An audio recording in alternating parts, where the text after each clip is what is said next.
고등학교 2학년 3반 박성아. 학교에 자러 오는 성아를 귀엽다는 듯 바라보는 표지호. 성아의 소꿉친구입니다. 아가영은 성아의 단짝 친구입니다. 밤마다 점을 보는 천지선녀. 박성아의 또 다른 이름입니다. 귀한 3대 독자가 원인 모를 병으로 죽어갑니다. 본래 부모의 죄는 자식이 물려받는다는 천지선녀. 아들을 낳으려고 지어버린 영혼들이 아이의 목을 조르고 있었습니다. 원한을 달래줄 제사를 지내고 죄의 업을 가져가야 아들이 건강을 회복한다고 합니다. 망연자실하는 며느리. 천지선녀는 아들을 낳아야 한다며 딸을 모두 지으라던 시어머니를 노려보며 업을 가져가라고 합니다. 낮에는 여고생, 밤에는 무당으로 이중생활을 5년째 하고 있는 박성아. 연애가 하고 싶은 평범한 18살 소녀 앞에 평소에 그려오던 이상형의 남자가 들어오고 있습니다. 거꾸로. 조금이 가까워진 사람들의 방식으로 걸어들어오는 견우. 어릴 때부터 유난히 사건 사고가 많았는데 점점 더해져 외출도 힘든 상태로 지푸라기라도 잡는 심정으로 찾아온 견우와 견우의 어머니. 금방이라도 울 것 같은 표정에 절실함이 보이는 견우의 어머니입니다. 하지만 견우는 미신 따위는 믿지 않는다며 천지선녀를 사기꾼이라고 합니다. 외모 지상주의인 성아에게 찾아온 완벽한 외모 배견우.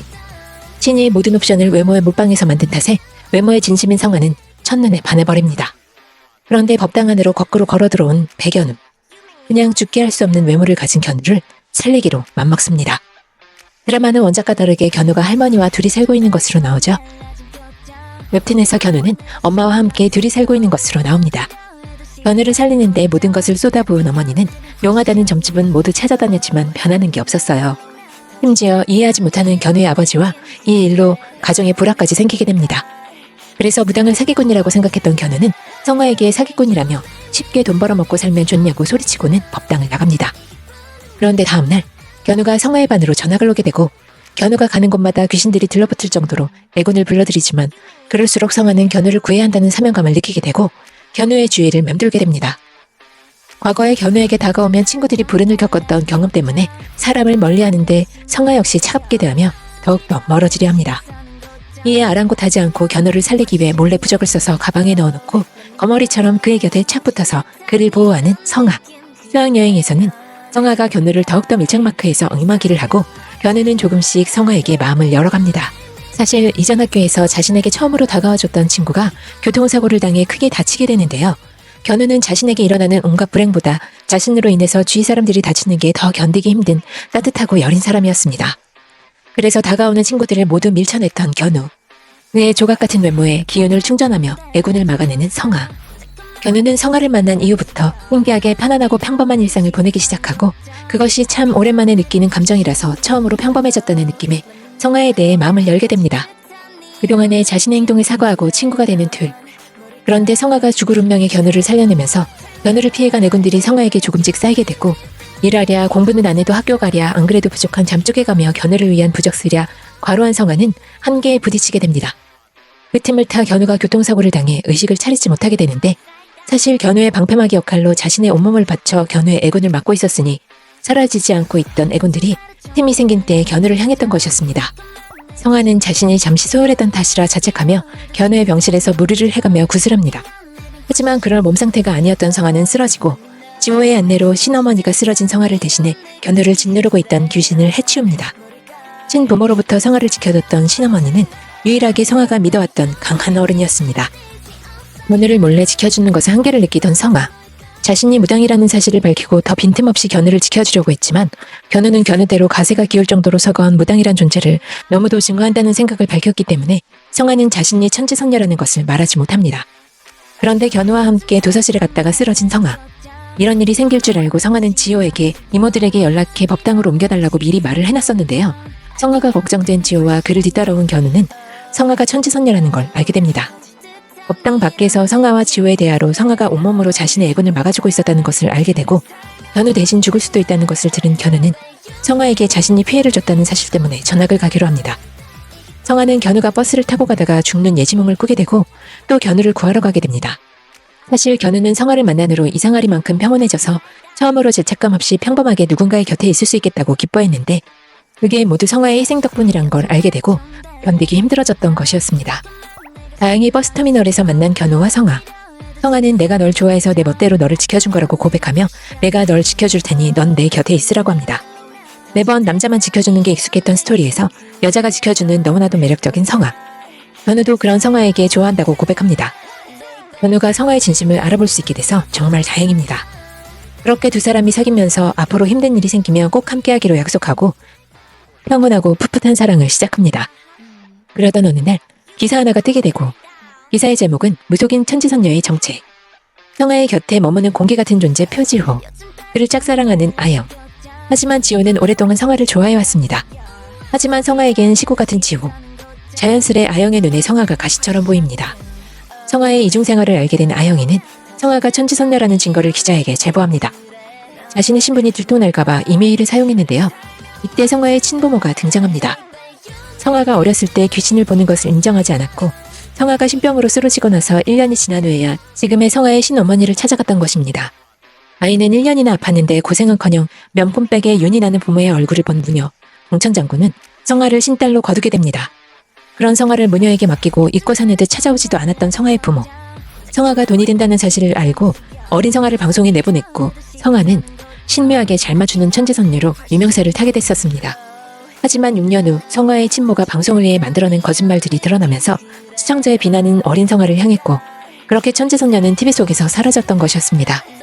내막을 모르는 사람들이 던지는 비난은 성화와 동천장군이 감당해야 했고 성화의 친부모는 끊임없이 성화를 돈벌이로 이용하려고만 했습니다. 성화의 신어머니는 성화를 지키기 위해 친부모에게 성화의 신발이 끝났다고 거짓말을 하게 되고 성화를 한동안 법당에 나오지 못하게 합니다. 그러자 성화의 부모는 빈통장만 두고 또 성화를 떠났는데요. 성화는 부모가 자신을 버리고 떠났음에도 불구하고 부모가 죽는 예지몽을 꾸자 부모보다 더 부모다운 성화는 그들을 도우려 하고 이에 신어머니는 성화의 부모를 찾아 죽지 않도록 애군길을 막아두게 됩니다. 이후 부모는 성화가 신발이 떨어진 게 아니라는 걸 다시 알게 되고 다시 성화를 빼앗아가려고 하자 신어머니는 성화와 함께 정체를 숨기고 숨어 살다시피 했던 것입니다. 여기서 신어머니는 굉장히 센 사람으로 나오는데요. 신어머니가 성화의 친부모를 피한 건 힘이 없어서가 아니라 사랑하는 신딸이 그래도 부모라고 그들의 사랑을 원한다는 것을 알았기 때문이었습니다. 친부모의 사랑은 못 받았지만 두 번째 만난 부모의 사랑은 듬뿍 받아서 다행입니다.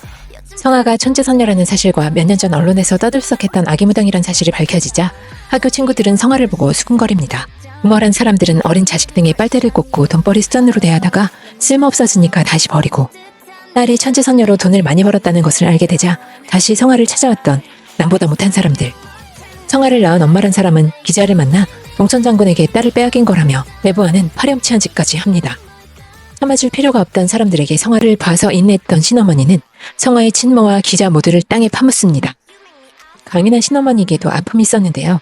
남편의 반대로 신내림을 받지 못한 친딸을 신병으로 잃은 뒤 성화를 만났고 모든 것을 막지 못한 스스로에 대한 원망에 빠졌던 자신에게 하늘이 준 기회가 성화라서 성화의 모든 것이 사랑스럽기만 한 동천장군에게는 신딸이 아니라 그냥 딸이었습니다.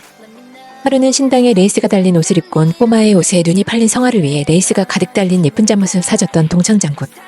고등학생이 된 지금까지도 성화가 힘들어하거나 속상해하면 예쁜 레이스가 달린 잠옷을 사와 옷장에 잠옷으로 가득 차게 했던 신어머니였습니다. 부족한 것도 많았지만 넘치는 것도 많아 내면이 단단하게 자라고 있던 성화. 신어머니는 성화를 위해서라도 친부모의 관계를 정리해야 한다고 생각합니다. 성화의 친부모를 불러 돈을 줄 테니 떠나라고 한 후 막아두었던 애군길을 열어 그들에게 잡기가 들러붙게 합니다. 거꾸로 서서 걸어가는 성화의 친부모. 이번에도 역시 돈 때문에 자신을 이용하는 부모를 보고 성화도 부모와의 연에 대한 마음을 접게 됩니다. 큰어머니는 기사를 쓴 기자를 혼내주며 제보에 다른 단서는 없고 익명으로 주소만 받아냅니다. 그리고 성화는 어른들 돈벌이에 이용당한 거라는 기사를 내보내도록 바로잡습니다. 과별과제로 카톡을 하다가 기자에게 준 메일과 같은 메일로 주소를 올린 아영. 성화가 메일 주소를 알아봅니다. 아영이는 천지선녀가 성화임을 밝히는 사진을 제보한 것이 자신이라는 게 밝혀지자 성화가 학교에 잡기를 막기 위해 붙여놓은 부적들을 모두 찢어버리면서 못난 방법으로 성화를 부정합니다. 그런데 그 부적은 주변에 잡기나 애군을 가두는 부적일 뿐만 아니라 찍거나 훼손하면 그 사람에게로 애군들이 들러붙게 되었던 것입니다. 페퍼가 워낙 안 좋아서 잡기가 보기 드물게 많았던 학교에 성화가 입학할 때 붙여놓은 거였습니다. 성화는 워낙 능력 있는 무녀라서 부적값이 꽤 비쌌는데요. 자신을 진심으로 대하고 의심하지 않는 친구들의 부탁은 과자나 음료수 같은 것들을 받으면서도 들어주지만 아영이처럼 자신의 뒤통수를 치거나 진심으로 대하지 않는 사람들에게는 복채를 깎아주지 않았습니다. 아영에게도 마찬가지로 두둑히 복채를 받은 후 액땜굿을 해줍니다. 한편 이전 학교에서 견우에게 먼저 다가왔다가 교통사고를 당했던 희주가 견우를 찾아옵니다. 신의 평판을 위해 견우가 필요했던 희주는 견우를 동정하는 마음으로 잘해줬던 것인데요. 견우 곁에 있다가 교통사고로 얼굴에 큰 상처를 입고 죽을 고비를 넘기면서 견우에게 죄책감을 심어줍니다. 사고 이후 얼굴에 상처로 집에만 있던 희주. 우연히 SNS에서 견우가 너무 잘 지내는 사진을 보고 분노하며 자신의 사고가 견우 때문이라 생각해 견우에게서 성화를 떨어뜨리게 하려고 성화의 신어머니의 손주인 천지도령에게 부적을 써달라고 찾아옵니다. 하지만 이 모든 것을 알고 정말 위험해 보이는 희주에게 액땜의 부적을 써준 천지도령. 견우에게 성화와 헤어지고 자신과의 전화교로 돌아가자고 하는 희주. 많은 것을 보는 성화는 그 교통사고는 내가 견우 사고에 휘말린 게 아니라 그게 원래 네 팔자라며 견우 탓이라 여긴 모든 일들이 원래 희주의 팔자고 운명이란 것을 말해줍니다. 오래 살고 싶으면 배견우 때문이란 말 좀 그만하라고 견우가 오히려 희주의 사고에 휘말린 거라는 팩트를 이야기해줍니다. 견우에게 집착할수록 희주는 제명에 못 산다며 겁을 져서 떼어내는 성화. 그래도 인품이 훌륭했던 견우는 희주에게 마지막이라며 미안하다고 그리고 고마웠다고 진심을 전합니다. 희주가 사라진 후 견우는 성화가 만들어준 반지 덕분에 애군을 피하며 친구들과 함께 여행도 가고 첫 키스도 하며 알콩달콩 행복한 날들을 보냈는데요. 점점 견우에게 자잘한 사고들이 다시 일어나기 시작합니다. 성화가 모시는 신도 꿈에 나타나는데요. 역시 성화의 신도 엄청난 훈남입니다. 꿈을 통해서 마치 삼각관계처럼 성화에게 선택하라며 견우냐 나냐라고 묻는 신, 견우를 구하는 것을 그만두라고 합니다. 성화와 견우는 고3이 되고 두 사람은 다른 반이 됩니다. 15년 전 성화가 왠지 모르게 눈에 밟히는 신, 부모에게 마저 천덕꾸러기 취급을 받는 성화가 가여워 동천장군에게 곧 귀인이 올 것이니 귀히 맞이하라는 뜻을 전했습니다. 그렇게 아끼면서 키워온 성화인데 고작 애군 덩어리 걸림돌밖에 되지 않는 견우를 두고 선택을 하라고 했던 것이었습니다. 견우를 선택한 성화. 그 후로 신은 성화에게서 떠나갑니다. 성화의 능력까지 사라졌습니다. 성화는 이때다 하고 잠정 휴업에 돌입합니다. 하지만 성화를 이때껏 돌봐줬던 신어머니를 통해 다시 신을 만나게 됩니다. 신은 그런 하찮은 것 때문에 내가 선택한 귀한 아이가 피해보는 걸 용납하지 못한다며 견우를 멀리한다면 적어도 내 손으로 명을 끊지는 않겠다고 하지만 견우를 포기할 수 없는 성화의 마음을 읽어버린 신. 그 순간 견우를 지켜줬던 성화가 만든 반지가 녹이 슬어버리고 견우가 너무나 다양하게 다치는 꿈을 꾸게 됩니다. 원래 견우가 받아야 할 애군들을 겨우겨우 막아왔던 성화. 운명이었던 것들이 견우를 덮칠 것이었기에 성화는 신어머니에게 견우를 살릴 수 있도록 도와달라고 애원합니다. 하고 난 것은 바꿀 수 없기에 결국 제 길을 가게 되니 아이의 명을 끊어놔야 끝이 난다고 말하며 견우가 요단강을 건너기 전 성화가 데려오는 방법으로 견우를 살리자고 합니다. 결국 성화도 죽음에 이르러야 하는 위험한 일. 견우는 이 모든 게 빚이라고 생각하는데 성화는 오히려 섭섭해하며 자신이 원해서 견우를 휘말리게 한 거라며 말하지만 언제나 성화에게 미안한 견우는 제발 그만하라고 합니다. 죄책감에 못 견딜 것 같은 마음에 성화를 피하는 견우. 자신이 살려고 할수록 성화를 죽음으로 몰아넣는 것 같아 더 살려고 하는 자신을 뻔뻔스럽고 가증스럽게 느껴지기까지 합니다. 성화에게 사과하려고 마음먹는 견우. 위에서 머리를 가격해 견우를 기절시키는 성화. 요단강에서 떠났던 신을 만난 성화. 신은 성화가 왜 여기 있냐며 울 것 같은 표정을 하고 있습니다. 제 목숨까지 버려가며 견우를 구하려는 성화를 더 이상 막을 수 없다고 느낀 신은 끝은 마음대로 하라며 견우를 만나도록 성화를 도와줍니다. 하지만 성화의 마음을 아프게 하는 날에는 그간 막아둔 애군을 한 방에 맞을 거라는 말도 잊지 않습니다. 사실 신어머니는 신이랑 내기를 했었습니다. 신은 견우에 대한 성화의 감정이 자신의 죽음 앞에선 멈출 거라고 생각했지만 신어머니는 견우를 위해 요단강도 거뜬히 건널 거라며 성화의 사랑에 대한 내기를 했었던 것입니다. 신어머니로서 성화를 꿰뚫고 있던 동천장군. 성화는 원래 한번 꽂힌 거에는 물불 가리지 않고 덤벼들 것이라는 것을 잘 알고 있었습니다. 신의 도움으로 견우를 찾은 성화는 요단강 앞에서 견우를 이승으로 데리고 옵니다. 사라진 게 아니라 모든 순간 성화의 곁에 있었던 신과 신어머니. 새롭게 태어난 견우는 더 이상 잡기가 괴롭히지 않는 평범한 삶을 살게 됐습니다. 한편 어린 성화가 새로 산 공주 잠옷을 입고 나간 집 밖에서 새로 이사온 상처투성이의 어린 견우를 만나고 또 다쳐 울고 있는 견우에게 다가가 곧 죽겠다는 말을 했었습니다. 선을 지키라는 신어머니의 당부에도 행운의 쌍포도 사탕 뒤에 부적을 붙여 견우에게 건네줬던 성화. 견우는 그 사탕을 어머니가 빠진 점집에서 턴 부적 주머니 안에 넣어 간직했었습니다. 그걸 실수로 세탁기에 돌려 부적이 상하자 다시 견우에게 사고가 나게 되고 신이 놓으셔서 그렇다며 이사를 하게 한 점집. 그렇게 견우의 어머니는 점에 빠지게 됐던 것이었습니다. 몇 달 후 이사를 가는 견우가 지나가다가 부모로부터 버림받은 것을 알게 된 성화가 아파트 계단에서 울고 있을 때 이게 널 지켜줄 거야 라며 건네줬던 쌍청포도 사탕. 어렸을 때 사고로 부분 기억 상실을 앓고 있던 견우가 기억을 떠올렸던 것입니다. 그 기억을 떠올린 견우가 쌍청포도 사탕을 찾아서 성화에게 사탕을 건네주며 이게 널 지켜줄 거야 라고 말하는 견우. 그렇게 두 사람은 어려서부터 지독하게 얽혀있던 인연이었는데요. 이걸 안 성화의 신이 싹을 자르려고 성화가 준 사탕부적을 세탁기에 넣어 돌리게 했고, 현재에 와서 성화의 어머니가 점에 빠진 것은 자기 책임이라며 자책하는 성화에게 신이 나타나 내가 그런 거라고 알려줍니다. 그런 성화에게 찾아와 운이 없던 자신에게 언젠간 찾게 될 운이 성화였다는 것을 알려주는 견우. 네가 내 운이라고 합니다. 입시 결과가 발표되고 견우는 서울에 원하는 대학에 합격했고, 견우와 실수를 꿈꾸던 성화는 떨어집니다. 공부하면서 같은 대학에 가기 어렵다는 걸 직감한 성화는 대입 발표 반년 전부터 법당의 확장 이전을 계획하고 견우의 학교와 자취방 사이에 법당을 꾸미게 됩니다. 성화가 곁에 있어 꿈만 같은 견우. 하지만 망자의 길에 얻어버린 자취방이라서 성화의 법당에서 같이 생활하기로 합니다. 때마침 들른 신어머니께 모든 걸 들키고 집에서 성화와 최소 3m의 간격을 유지하고 취침하는 각서를 쓰는 견우. 이를 어길 시 사형이라고 합니다. 흔히 대학에서도 견우의 미남 골격을 알아보는 여자들이 다가오지만 견우는 철벽을 치며 살고 있었고, 견우의 대학교 친구들과 성화가 함께 만나 즐거운 시간을 보냅니다. 한편 표주를 짝사랑해오던 수정이는 대학에 가서 정말 사귀게 되고, 기념일을 한 번도 챙기지 못했던 성화는 견우와 900일 기념일을 준비하려 하지만 견우가 군대를 가게 됩니다. 타이밍에 맞춰 견우의 월세집도 나가게 되고, 차라리 빨리 군대를 다녀와 정말 성화와 함께 살고 싶어서 다녀오는 군대. 그렇게 다시 만나고 해피엔딩으로 끝이 납니다. 작가가 전하고자 한 건 무속이 아닌 선택이었습니다. 누군가를 위해 모든 걸 감수하겠다는 마음, 사랑이 가진 힘을 시청자들로 하여금 되새기게 하는데요. 이 의도를 이어받아 드라마화한 김용환 감독의 연출은 귀신보다 무서운 건 사람이라는 메시지를 강조하면서 오컬트적 요소와 더불어 휴먼 드라마 정체성을 드러내고자 했습니다.